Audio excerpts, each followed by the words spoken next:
এই রাত্রে ভাগ্য নির্ধারণ হয়।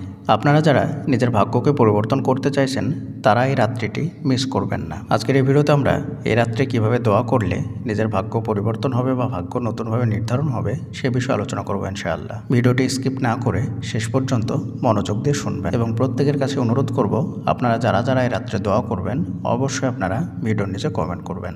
যদি এই রাত্রিটি মিস করেন বা হাতছাড়া করেন তাহলে জীবনে আর কখনোই রাত্রিটি পাবেন কিনা ঠিক নেই।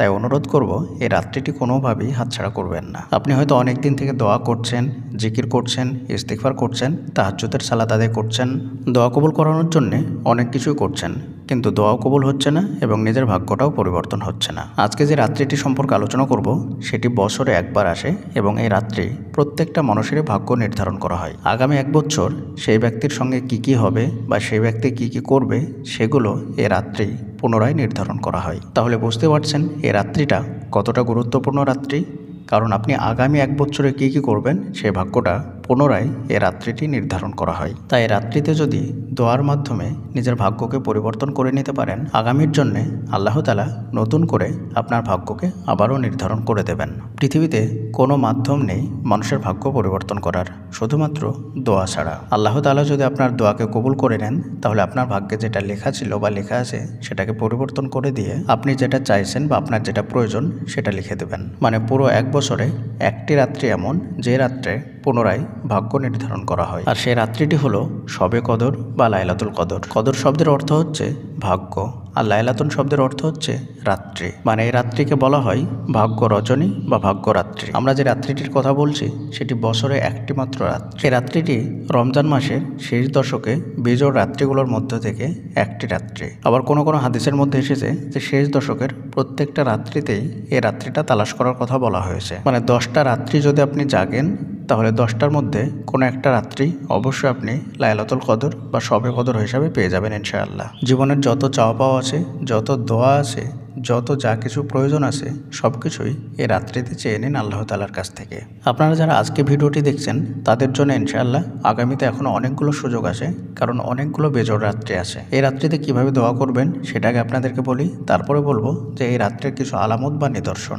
যে আলামত বা নিদর্শনগুলো দেখে আপনারা বুঝতে পারবেন যে এই রাত্রিটি লাইলাতুল কদর বা শবে কদরের রাত্রি। এই রাত্রি জাগার নিয়ম হচ্ছে এশার পর থেকে নিয়ে ফজরের আগ পর্যন্ত এই পুরো সময়টাই হচ্ছে লাইলাতুল কদর বা শবে কদরের রাত। আপনি যদি এই রাত্রে দোয়া করতে চান তাহলে আপনাকে প্রথমে যেটা করতে হবে সেটি হচ্ছে আপনি মাগরিবের সময় যখন ইফতার করবেন, ইফতারের পরে মাগরিবের সালাত আদায় করে বাসায় এসে একটু রেস্ট করে নেবেন, আরাম করে নেবেন এবং যখন এশার সালাতের আজান দেওয়া হবে তখন এশার সালাত আদায় করে বাসায় চলে আসবেন। এটা ছেলে মেয়ে উভয়ের জন্যই বলছি, কারণ মসজিদে থেকে এ রাত্রে ইবাদত করে বা দোয়া করে নিজের ভাগ্য পরিবর্তন করা এটা অতটা সহজ হবে না, কারণ প্রত্যেকটা মসজিদে কম বেশি বিদআত হয় এবং বিদআতের মধ্যে থেকে আপনি মনোযোগ সহকারে দোয়া বা ইবাদত করতে পারবেন না। তাই সত্যি যদি আপনি আপনার নিজের ভাগ্যকে পরিবর্তন করতে চান তাহলে আপনাকে একনিষ্ঠভাবে একটা নির্দিষ্ট জায়গা বেছে নিতে হবে, যে জায়গাটা একমাত্র আপনারই হবে। তো এশার সালাত আদায় করে এশার সালাতের পরে যে সুন্নাত আছে সেটা আদায় করে বেতেরটা রেখে বাড়িতে চলে আসবেন। বেতের সালাত কিন্তু আদায় করা যাবে না।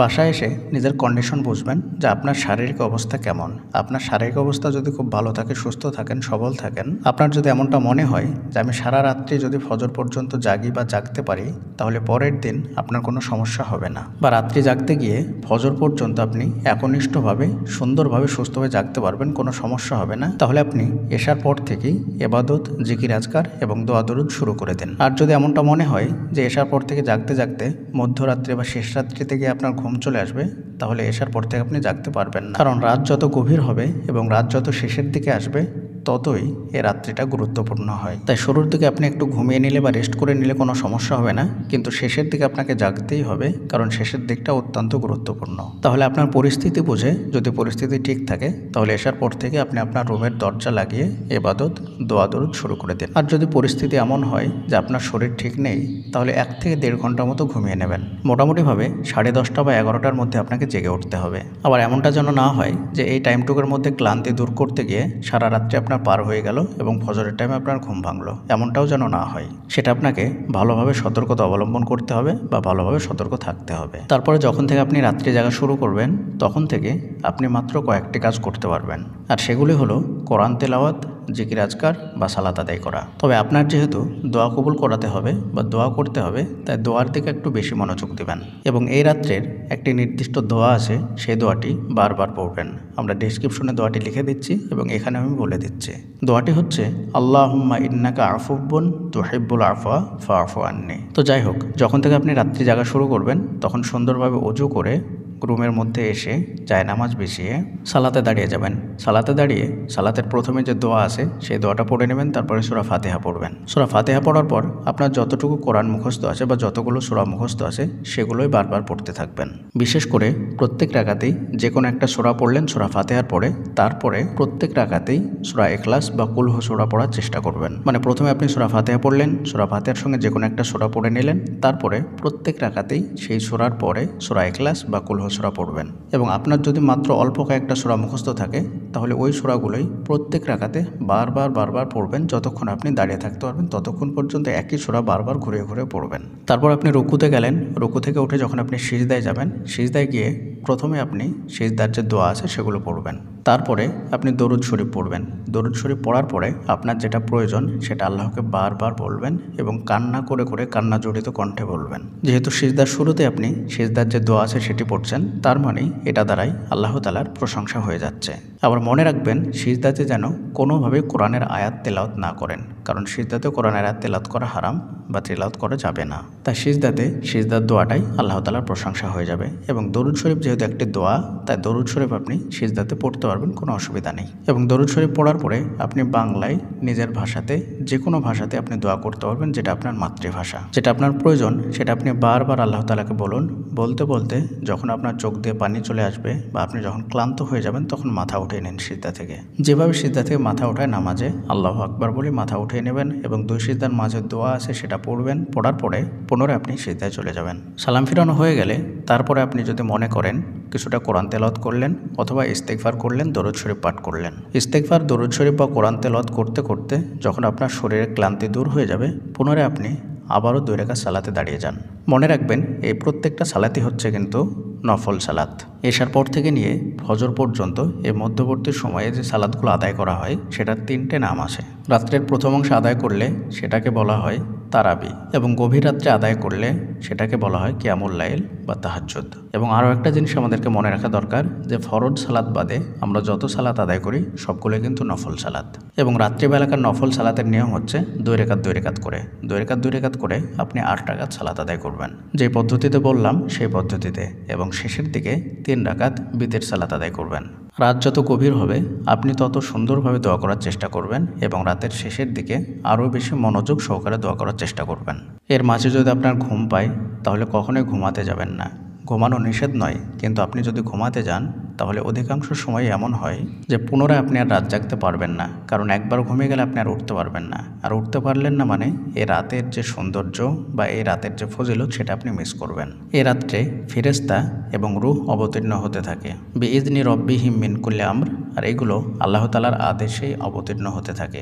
সালামুন হিয়া হাত্তা মাতলাইল ফাজর, এবং এটা ফজর পর্যন্ত হতে থাকে।